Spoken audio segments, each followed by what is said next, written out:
a public health crisis. The biggest problem we're seeing is multi-drug use. More fatal overdoses than ever before in the metro. I lost my sister to a drug overdose, and then in 2020, I lost my brother to a drug overdose. Tonight, what's causing the steep increase in those deaths? I didn't just lose them, I also lost a part of me. And what's being done to help? Plus, tax season is here. I'd say don't wait till the last minute. And we have tips to help you get through it. Snow on the way for the mountains tonight. I'll let you know when it gets to the metro.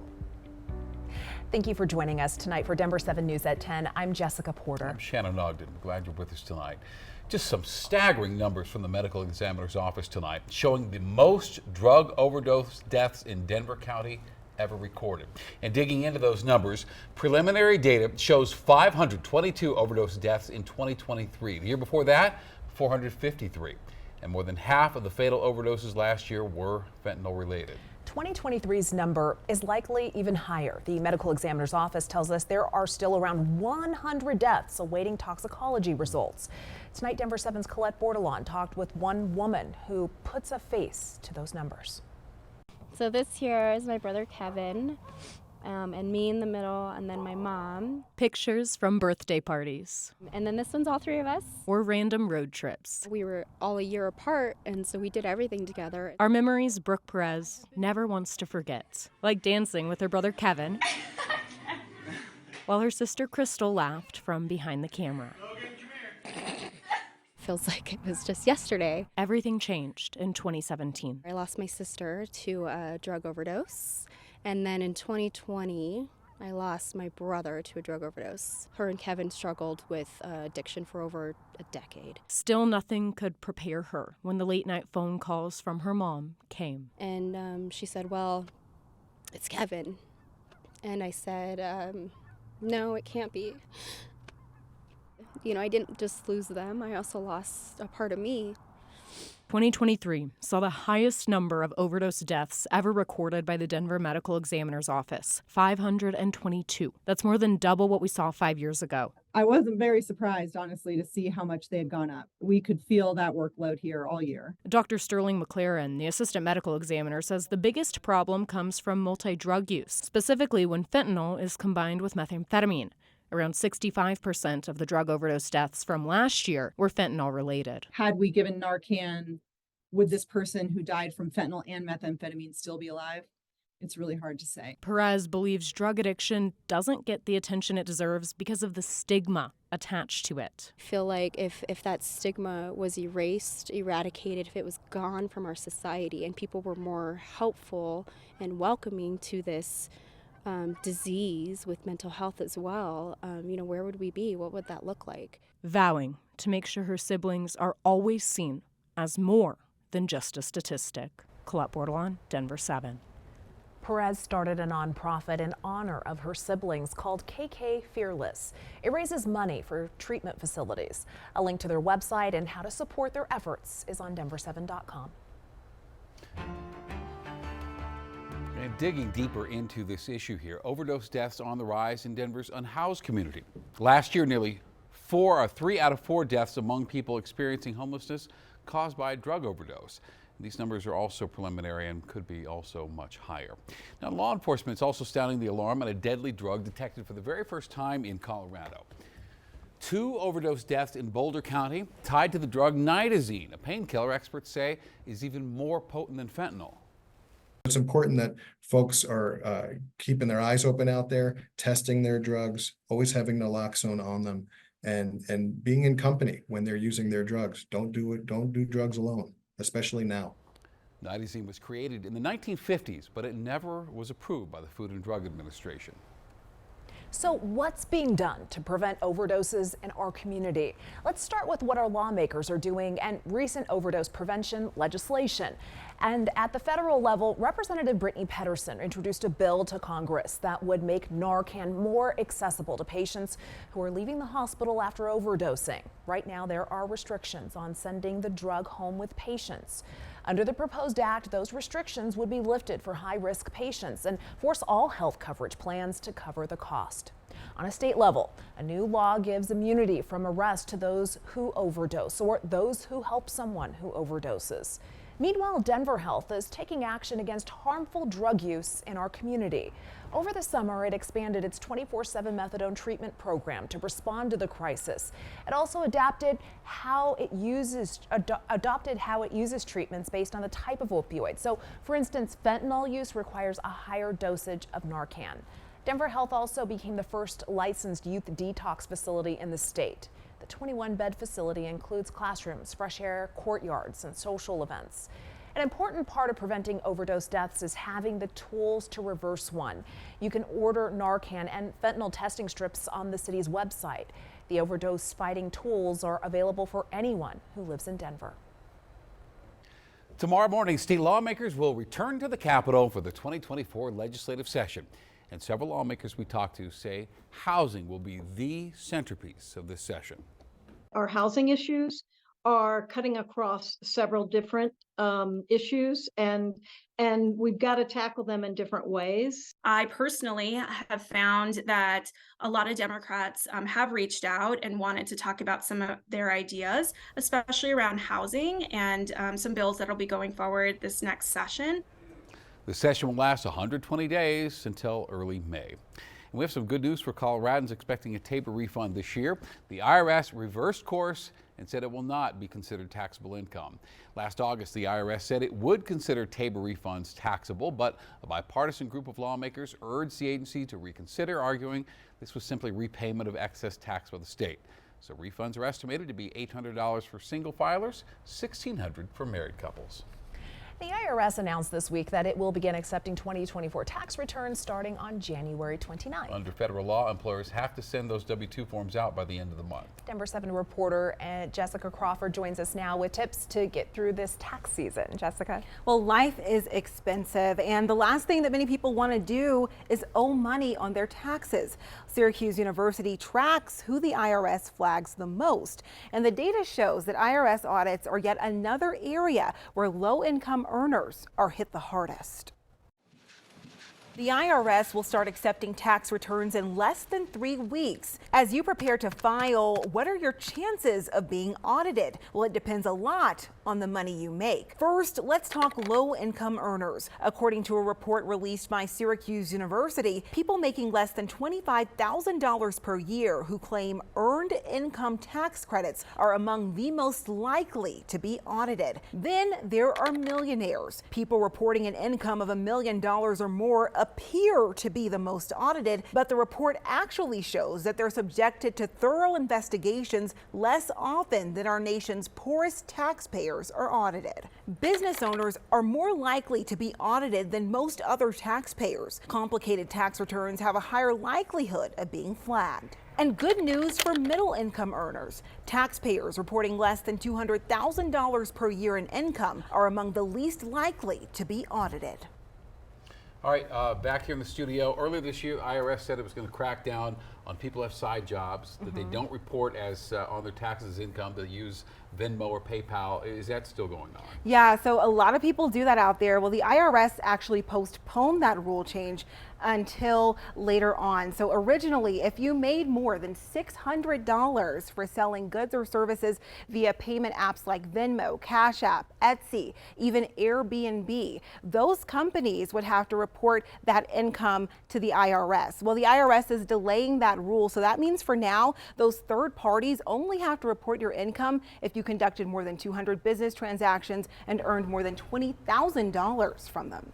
And everyone always wants to know, how can they pay less taxes, especially looking ahead to 2024? Yes, so good thing we're starting out early in the year thinking about this. I spoke with an MSU Denver professor and tax attorney, Gregory Clifton, who says that it's all about reducing your taxable income. So put more money in your retirement and health savings accounts, and above all, be honest. Lying on your taxes can cost you big in penalties. It's never a good idea to violate federal law. It's never a good idea to violate state law, or you purposefully provide inaccurate information to the government. Then you are putting yourself and your family at risk. And one last thing, start planning to file your taxes now. Penalty fees start accruing the day after those taxes are due, and federal and state taxes are due April 15th of this year. Reporting in the studio, I'm Jessica Crawford, Denver 7. All right, good stuff. Great idea not to lie to the federal government. Jessica, thank you very much. High school graduation rates in Colorado are improving. New data from the State Department of Education shows 83% of students graduated after 4 years, and that's nearly a 1% increase from the year before. Colorado's largest school district, of course, Denver Public Schools, saw a 79% graduation rate. That's up 2.5% from 2022. 9 school districts in Colorado were selected to get a fleet of electric buses thanks to the Environmental Protection Agency. 49 buses will be sent throughout the state, including 20 to Denver Public Schools. The buses cost $12 million. The program is made possible through the bipartisan infrastructure law. The conversation continues over property tax relief. We know that our residents are facing huge increases. The relief coming to homeowners in Douglas County. In Douglas County, we are only charging the tax that we need. Where the money is coming from and how big the checks will be.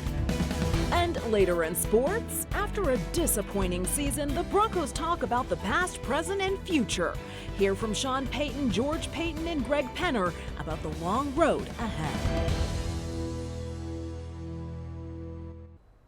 New property tax bills are coming, but they're going to take longer to arrive this year. The delay is caused by the special legislative session back in November. So instead of getting your bill by the end of this month, you will get it in February. The payment deadlines, though, remain the same. Some good news for homeowners in Douglas County. County commissioners approved millions of dollars in property tax relief today. And it comes, of course, in the wake of these historic increases last year. Denver7's Rob Harris shares how much homeowners can expect to save and why more relief could be on the way. Holy hand grenades. I think we just did the budget for Douglas County, Colorado for 2024. That's a lot of excitement from Douglas County commissioners for doing their annual budget. But this year, this yearly duty of theirs is getting a lot more attention. And that's because this is the first budget to be passed since we saw the historic increase in Colorado property values. In Douglas County, for example, the median house went up 47% in value. The increase in home values could also mean a lot more money coming into the county through taxes. But Douglas County commissioners said no thanks to this extra cash. They voted unanimously to reduce what are called mill levies, essentially the tax rates for different county functions. We only want to collect what we really need to operate government, and the rest of it we let our residents keep. Homeowners in Douglas County will see this relief through nearly $38 million in checks in the mail later this year.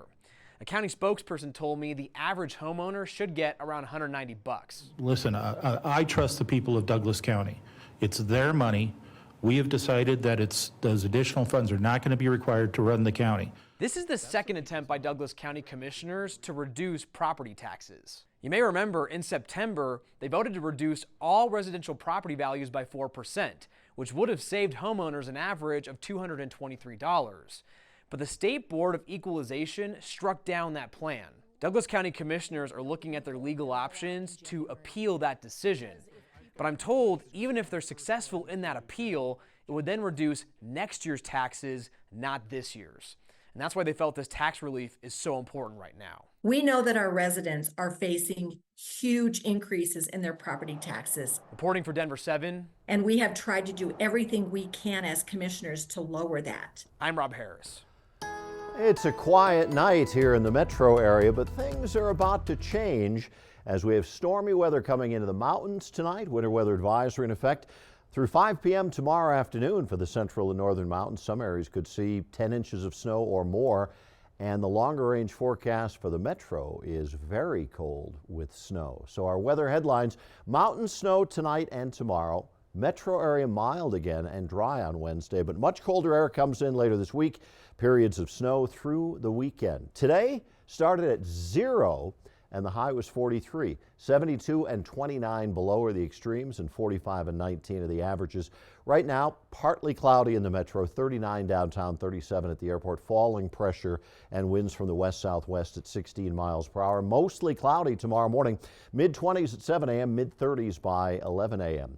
here comes the next storm system pushing in from the west. Now there's some moisture in advance of it, and that's what's going to impact our high country areas tonight and tomorrow. Mountain snow, but just some clouds out on the eastern plains. Morning low temperatures are going to drop down into the 20s on the plains.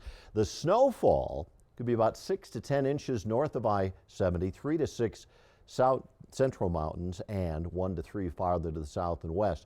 Tomorrow morning starts out not all that cold, teens and singles in the mountains, 20s primarily on the plains. Metro area about 25 downtown, 30 at Broomfield. Single digits and teens up in the mountains with snowy, slick conditions there. Dry roads at lower elevations. By midday, the snow shrinks up quite a bit in the mountains. Gusty winds on the plains. By later in the day, the snow increases again in the high country ahead of that Pacific storm system moving in. Mostly cloudy on the plains. Temperatures tomorrow, upper 30s to low 40s at lower elevations. But if you go up to ski that powder, it's cold, windy, and temperatures only in the teens and 20s. So tomorrow, temperatures range from the 30s and 40s on the plains, only 17 up at Steamboat. They're on the other side of a cold front. That front comes through. We get some light snow Thursday, maybe an inch or two for the metro area. Much colder air spills southward by Friday, and this Arctic air is going to cover much of the country into the weekend, and along this weather front, we'll get disturbances that produce heavy snow for the high country. 38 tomorrow, 23 with an inch or two of snow on Thursday, Friday partly cloudy, and then we're into a snowier pattern and a cold one. This is Saturday through Monday. Look at the northern mountains, 18 to 30 inches of snow. We could see about 3 to 6 on the northeast plains, but the big story, sub-zero lows, highs only in the teens. We'll be right back. Welcome to Denver7 Sports, sponsored by the Lodge Casino. And the Broncos held their end-of-season press conference today, starring Sean Payton, George Payton, and Greg Penner. They were talking about the past and what went wrong, and the future and how to make it right. And does that include a change at quarterback? Here's our Broncos insider Troy Rank with the Broncos today. It has been since August since we heard from CEO Greg Penner. What did he feel like after this season ended with no playoffs? This team has not been to the postseason since Peyton Manning retired. He said he was encouraged by the way this team showed resilience following the 1-5 start. He likes the direction of the team under Sean Payton and GM George Payton, but he had this message for Broncos country. I want to make sure our fans understand, I get their frustrations. We're just as impatient as you are to win here. And we understand we have a lot of work to do this offseason to get better. I want to thank the fans for your loyalty, support, passion.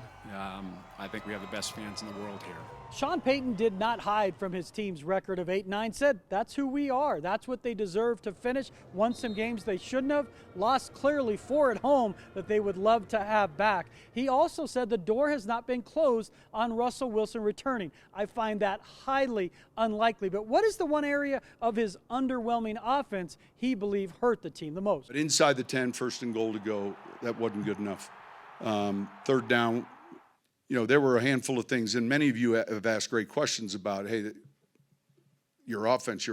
And overall, it was we collectively, starting with me, it wasn't good enough. We didn't take advantage of enough field position opportunities in games. The biggest question hanging over the Broncos this offseason, who is going to play quarterback? They're facing the idea of having their 14th different starter since Peyton Manning.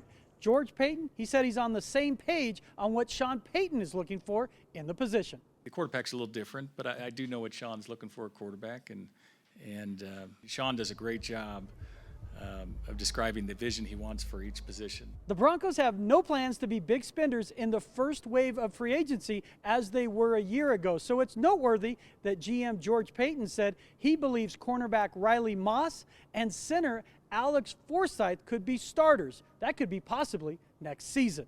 Reporting from Pat Bowlen Fieldhouse, Troy Rank, Denver7. Thanks, Troy. Okay, the question everybody wanted to hear, it was asked directly to George Payton today. Was there a threat made to bench Russell Wilson during this midseason contract discussion? Payton would only say he called Russ's agent and asked him about changing that $37 million injury guarantee, which didn't happen. But Payton wouldn't say anything about a threat. During the bye week, I did reach out to Russ's agent in a good faith and creative attempt to adjust his contract. We couldn't get a deal done. We moved on with our season. It didn't come up again. We made a good faith attempt to adjust his contract. We handled ourselves professionally, and I'll just leave it at that. I spent half an hour with Russ yesterday, and I told him, I said, look, I don't think it's going to be a long, drawn-out process, but it hasn't been decided relative to what our plans are. Well, if he didn't answer the question with, no, we did not threaten to bench Russ, then I assume it means, yes, there was some sort of language used to maybe suggest a benching might occur. Who knows? But Payton did say the benching that did occur with 2 games to go, that was all on Sean Payton and was all football related. Check out Troy Rank's complete story on all of this today. It's posted right now on Denver7.com. Great news for the School of Mines today. Josh Schneider committed to play for the Ore Diggers next season. The Colorado Player of the Year and Golden Helmet Award winner in high school ran for over 1,700 yards, scored 28 touchdowns for the state champion Columbine Rebels last season. Hey, he'll fit right in Golden. He has a 4.46 GPA, and both of his parents went to Mines too. And good news for Coach Prime as well. Florida Atlantic University receiver LeJontay Wester committed to play for the Buffs today. He was an All-American punt returner for FAU last season. Also had 108 catches for over 1,100 yards and 8 touchdowns. Also in college hoops tonight, Boise State beat number 17 CSU 65-58. All right, that's all for now. Denver 7 News at 10. We'll be right back after this break. If you have a little shoveling you want to finish up, tomorrow's a good day to do that because the next round comes in Thursday, couple of inches. The big story is the weekend, the deep freeze, heavy mountain snow, and a few inches of snow down here. If you haven't shoveled yet, you don't need a shovel, you need a chisel at this point. I did that this morning at our house, yeah. Oh, that's miserable. We'll get out there anyway. Thanks for joining us tonight. See you tomorrow night. Pick out.